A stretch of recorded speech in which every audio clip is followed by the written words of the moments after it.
Hi all, welcome to my channel.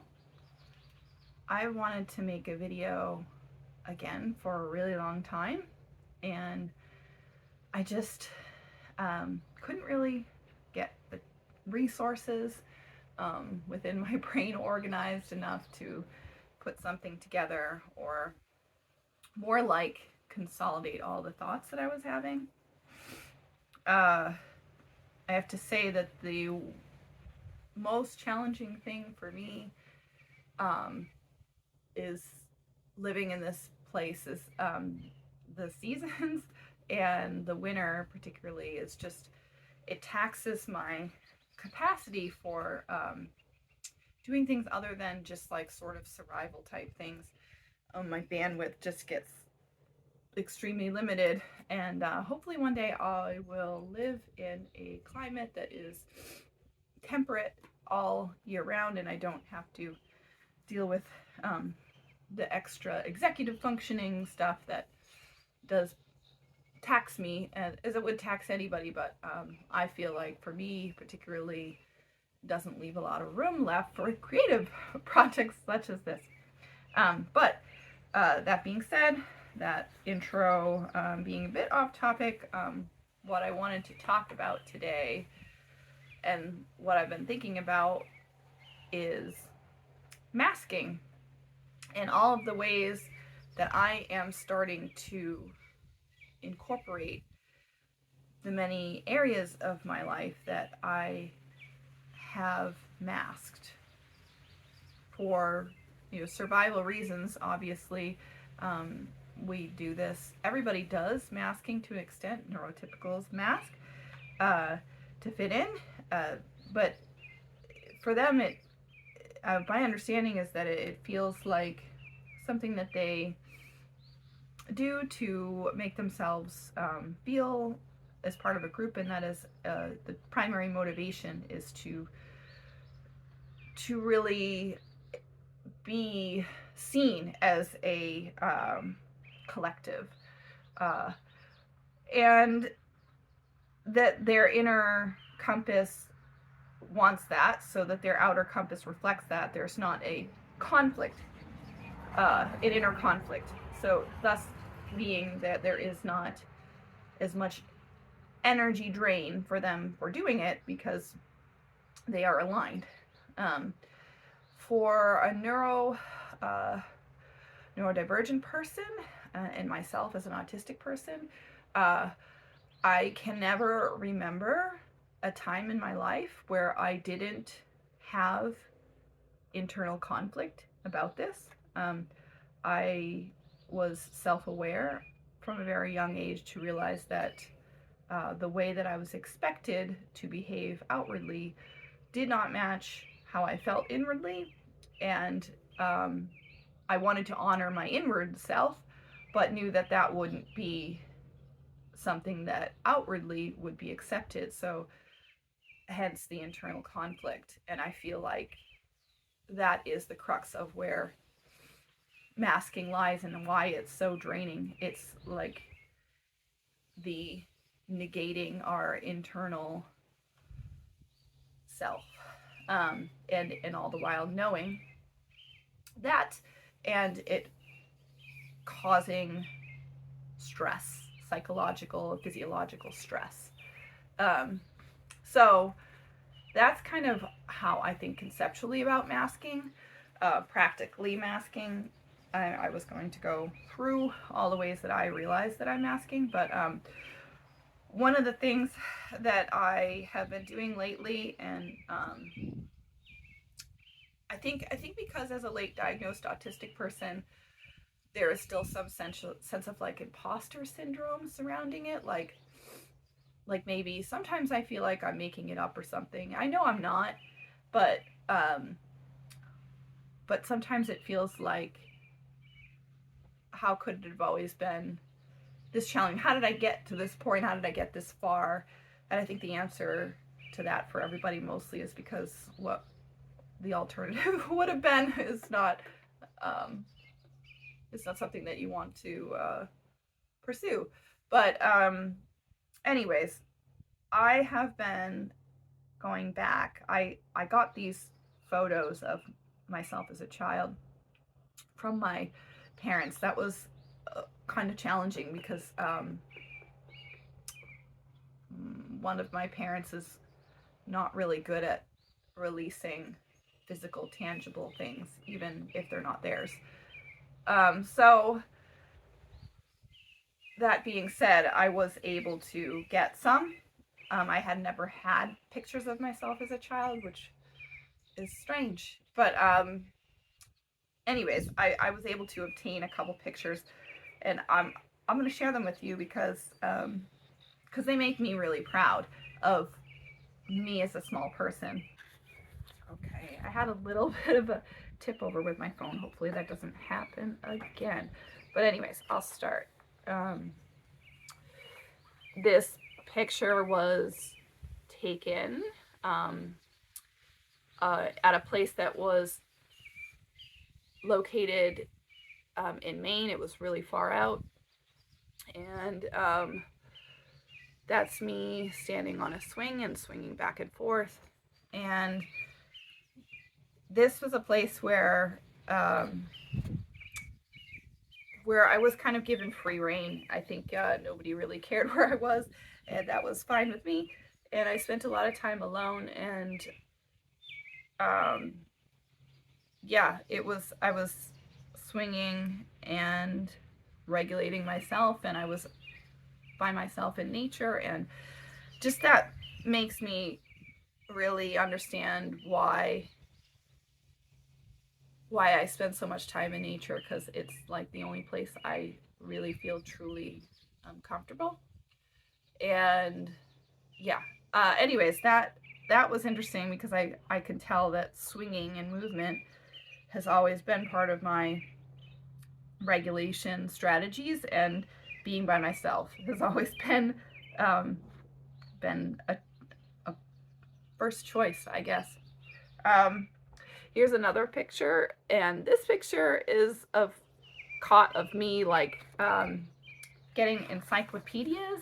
I really just always liked reading facts, and I still am like that. And I, I, I really like that my younger self was curious and constantly interested in the world and how it works. And I guess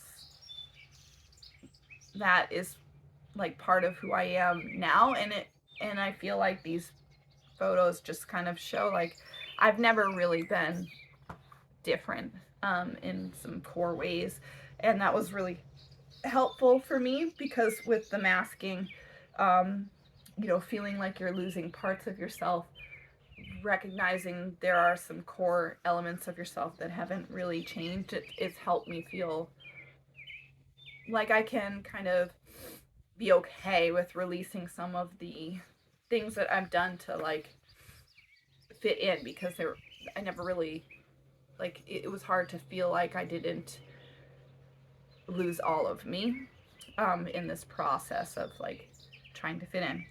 Anyways, so for autistic people, neurodivergent people, but I don't know. I kind of think that my lens is more focused on autistic people because I know that so much more of my experience in talking with other autistic people.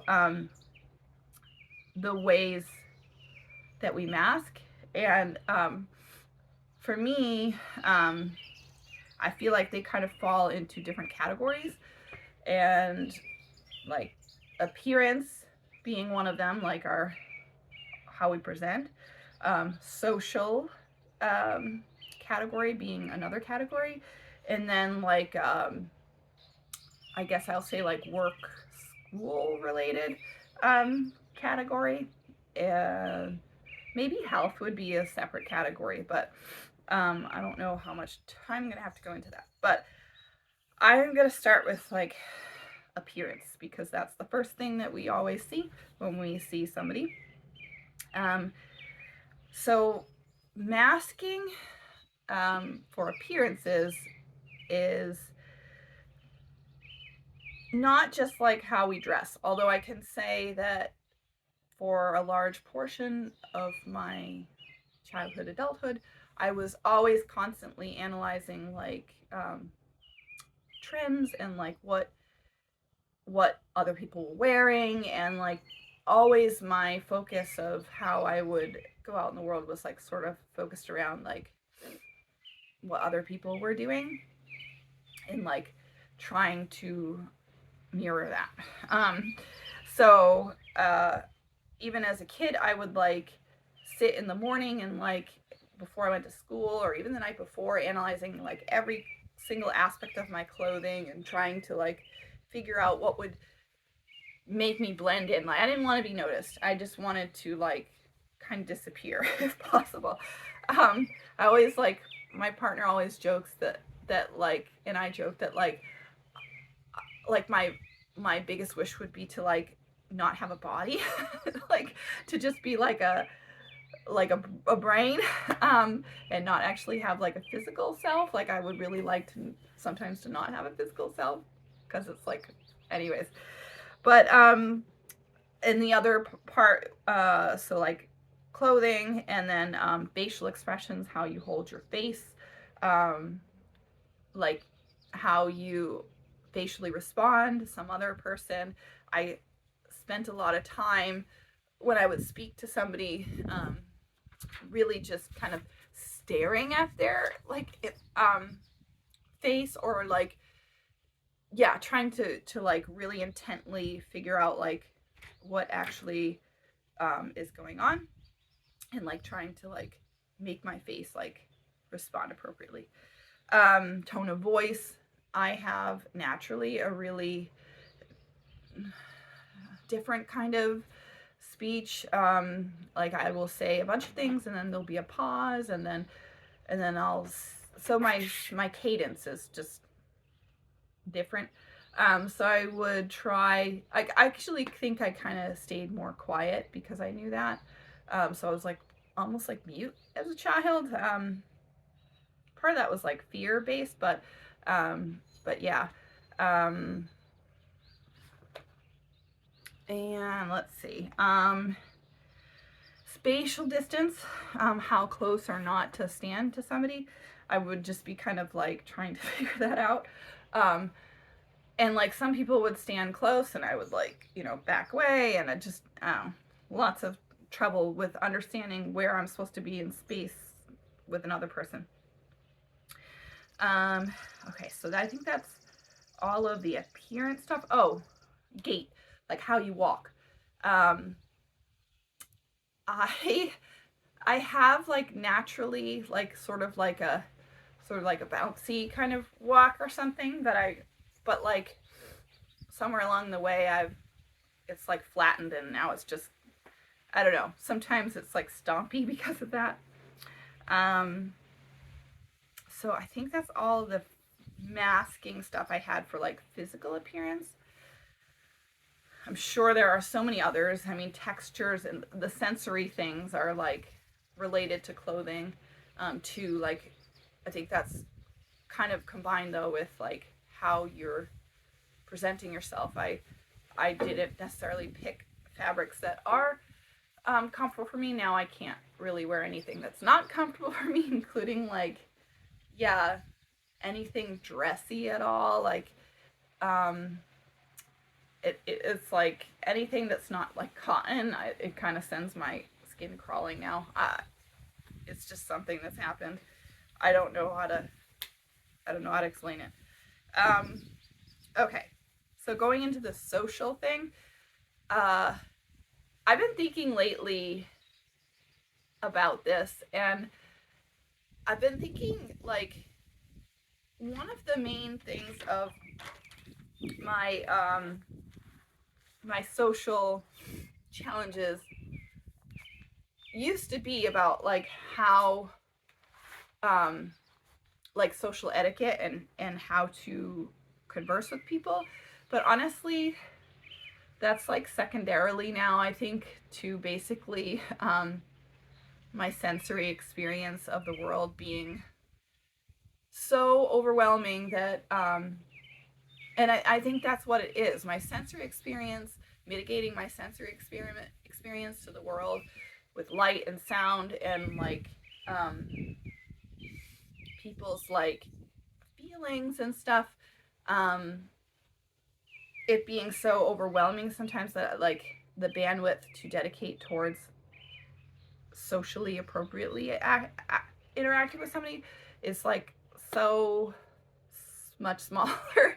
um, and I kind of always thought my challenge was primarily social, but I'm starting to think that like my social challenges are secondary to my experience in the world having sensory challenges. Anyways, like it impacts my ability to remember to do the things socially appropriately.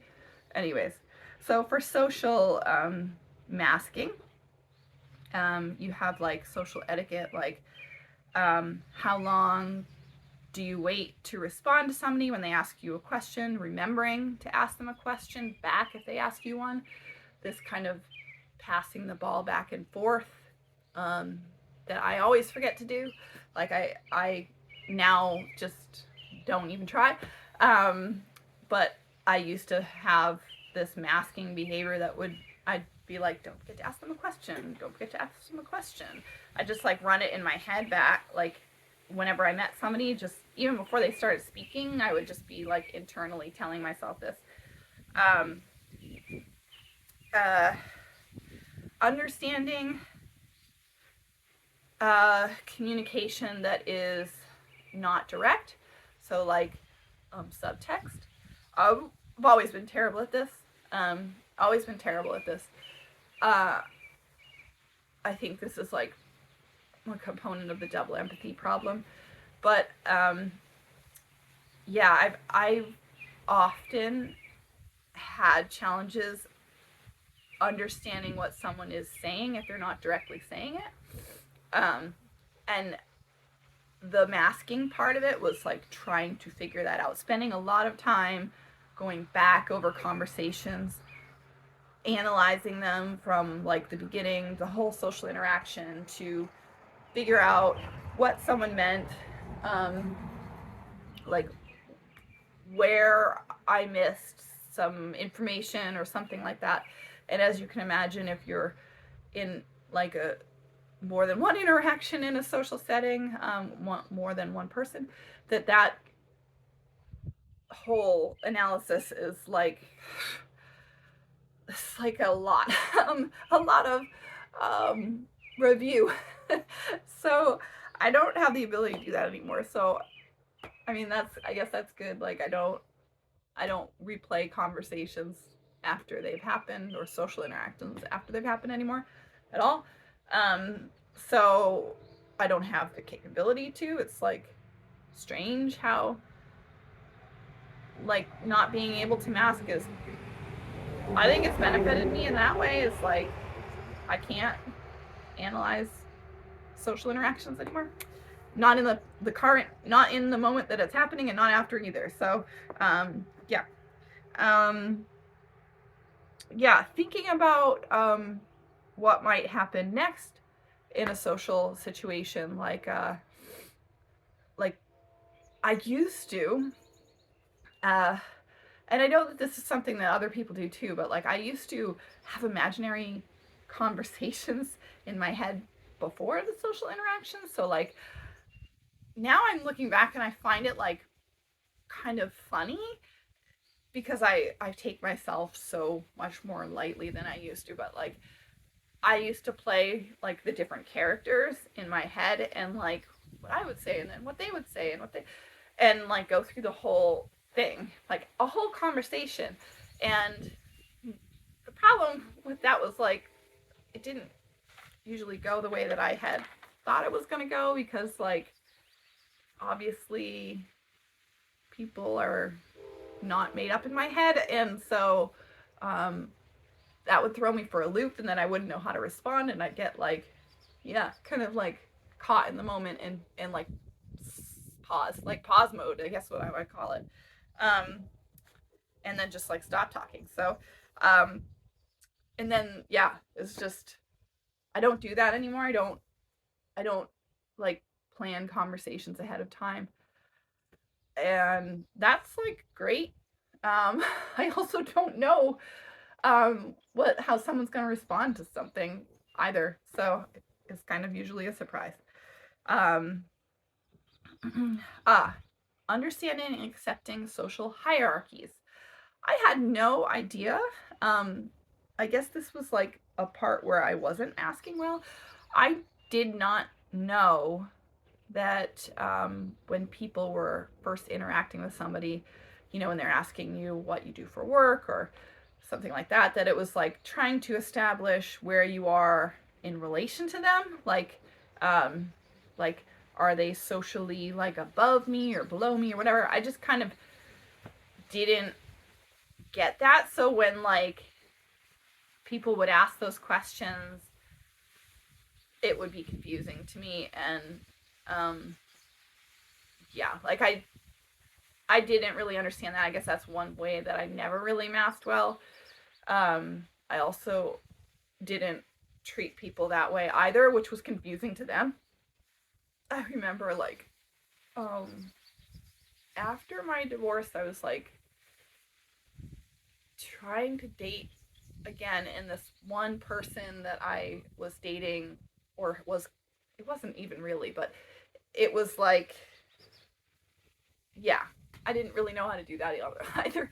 But it was like they didn't understand why I was speaking to them because of what they did for work. And it was like a foreign thing for me to consider that even being a concept. I was confused as to why that mattered at all. Because it wasn't like, I don't see people as their like occupations or jobs or whatever. It didn't, that was something that I've never really masked well. But you can imagine that like it also made me move into spaces and like do and say things that were maybe unexpected from my social position or whatever. I don't know. Um, I guess that kind of is a good segue to work.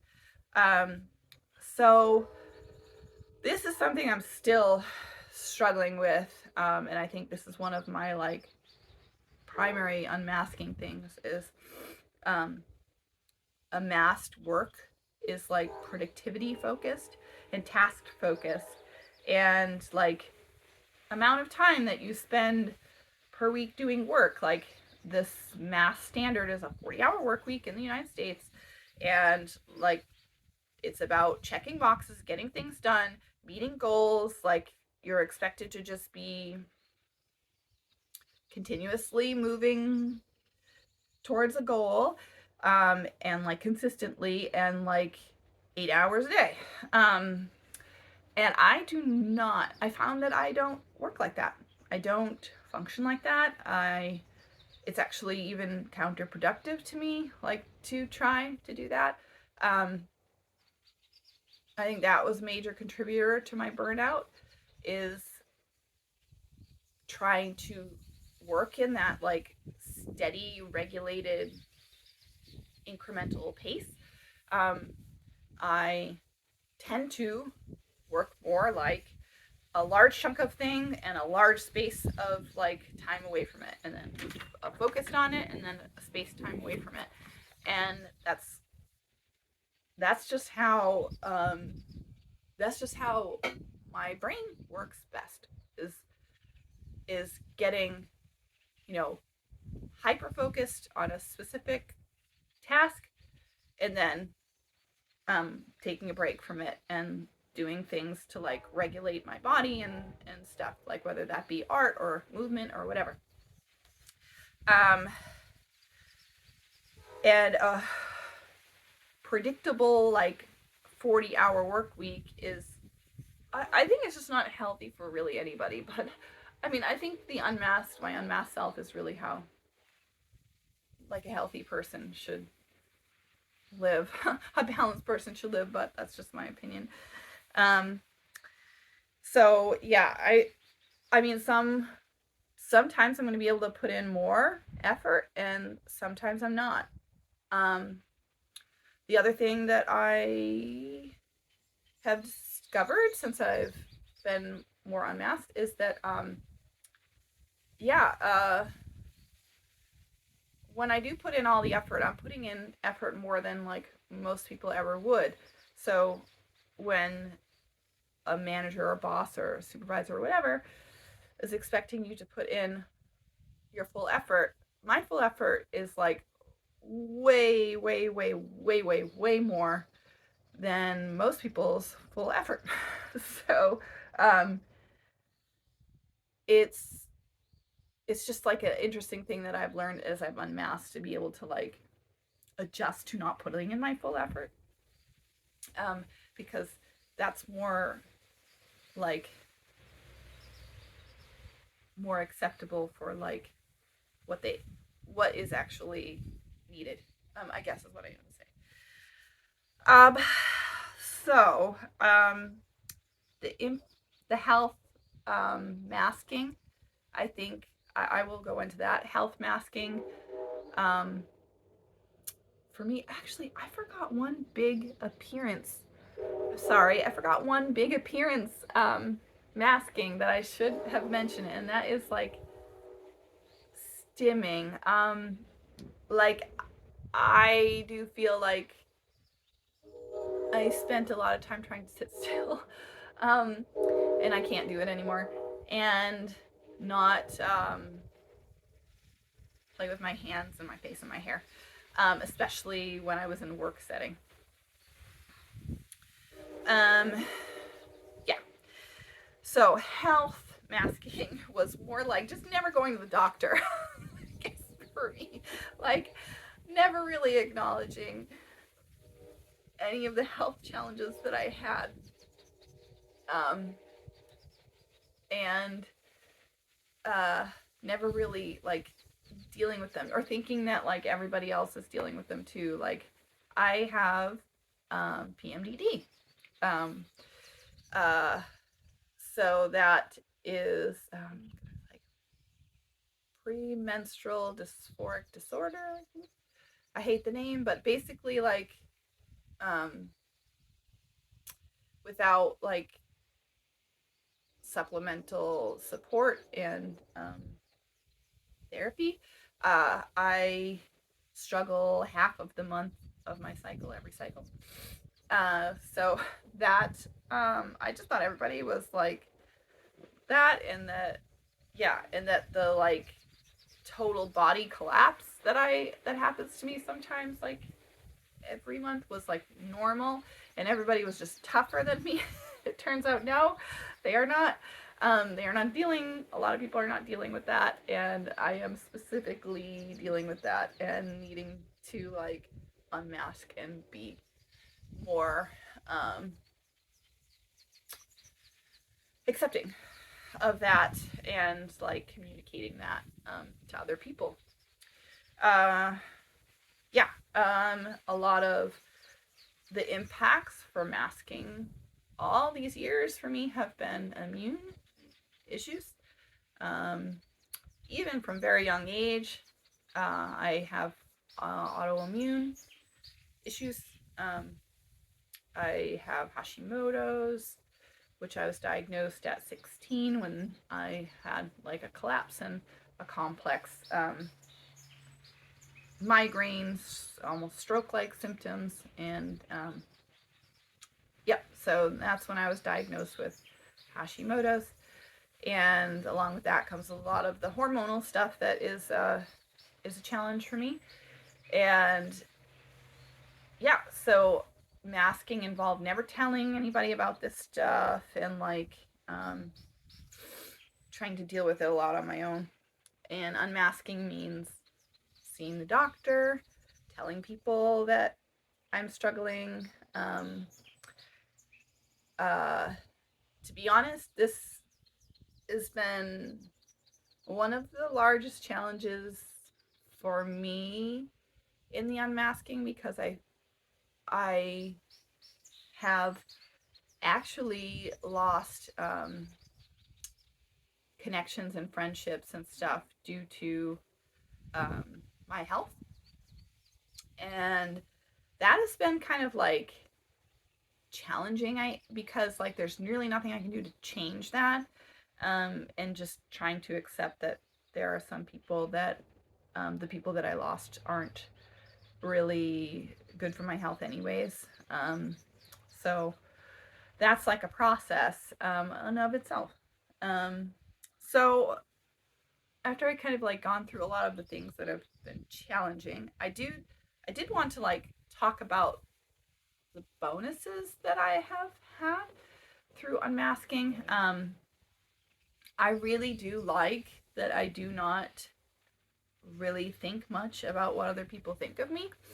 Um, it allows me to do things like this that I wouldn't have been able to do before, because maybe I would be worried about being embarrassed or something like that. And honestly, I don't really have that anymore. I don't have the, I don't know if it's the ability or the capacity, I'm not sure, but it doesn't really matter. I don't think about what other people really think of me much at all anymore. Um, and that has been like very freeing.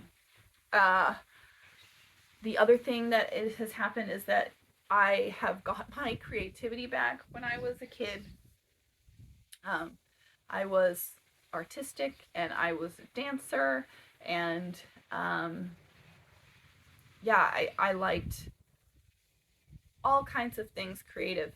And as I masked more and was focused so much about what other people expected from me, how to fit in, how to be a productive person, all of that means that the space that I had for creative, because it comes from like my inner self, was like I was just disconnected from that. So I wasn't really able to do that creativity unless like I was in a particularly like sad place, um, which isn't like I want, I want to be creative in all areas of my life, and I feel like unmasking has allowed me more space for that, and so that's been great. Um, so energy for my interests and creativity has been a big one.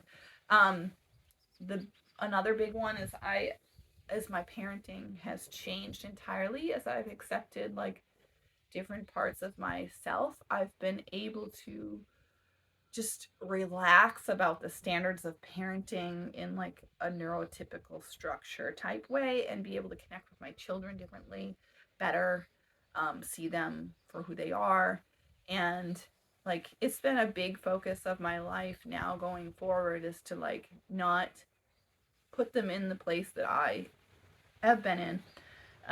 It's been really interesting as things have progressed in my life, and um, there are people in my family that are starting to come to terms with their own neurodivergence, and there's a lot of it in my family. So part of my journey has been interesting in that like other people in my family that are watching it all at all, even though if they're not like really heavily involved in it, because to be honest, I'm not like super connected with um, like family outside of my immediate family, uh, just uh, because of all of the um, expectations and stuff for fitting in. It's just been interesting that as I've gone through this, other people within my family are starting to come to terms with their um, own ways that they've been uh, avoiding themselves. So that's been kind of cool. And then yeah, so my parenting has changed, and then like my like what I showed you with my pictures, like my connection with my younger self, um that has been the most healing thing, I think.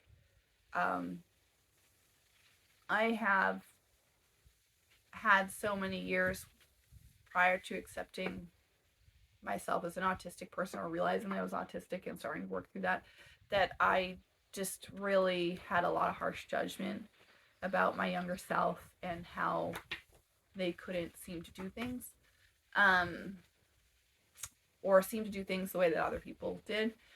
And it wasn't really, it was just like a really unkind, um, an unkind, yeah, attitude towards that person who was me.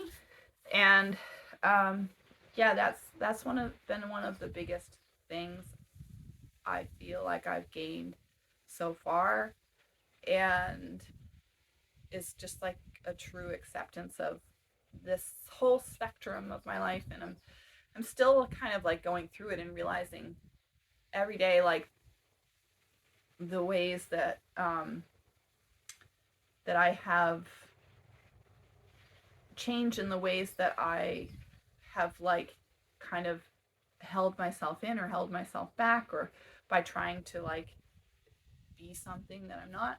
Um, I think we hide a lot of this from ourselves. I think this is like a long process. I think, discovering ourselves is a lifelong thing, but in the case of um, being a late diagnosed autistic person, I think it's it's just a very tangled thing that you're unweaving, like untangling carefully as you go along. So yeah, I think grace and patience is just, I know that there's so much more to come, and I, like, see people that are like 6 years out from their diagnosis and more, and just um, I'm looking forward to being like an old person, and like seeing how much, like, changes between now and then. Anyways, I guess that's all I have to say. I don't know if this was helpful at all. I think that I'm still learning all the ways that I've been masking, and if you're on the journey of unmasking, I feel like it's a long journey, and it's like, I think it's like a complicated one socially, and, like, yeah, just something that I feel like I'm privileged to do, and I know that not everybody is. And yeah, I just want to hold space for that, to, like, that it's not always possible, and it's not always going to be, even for myself in every situation, the best thing. I like, for your safety or for your survival or whatever. But it is, like, so critical to humanity as a whole, and your individual selves, to be in places and create environments that it can be possible, and because the implications are just so far reaching. Anyways, I hope you all have a great day. I hope this has been helpful, and hopefully I'll make something soon. Bye.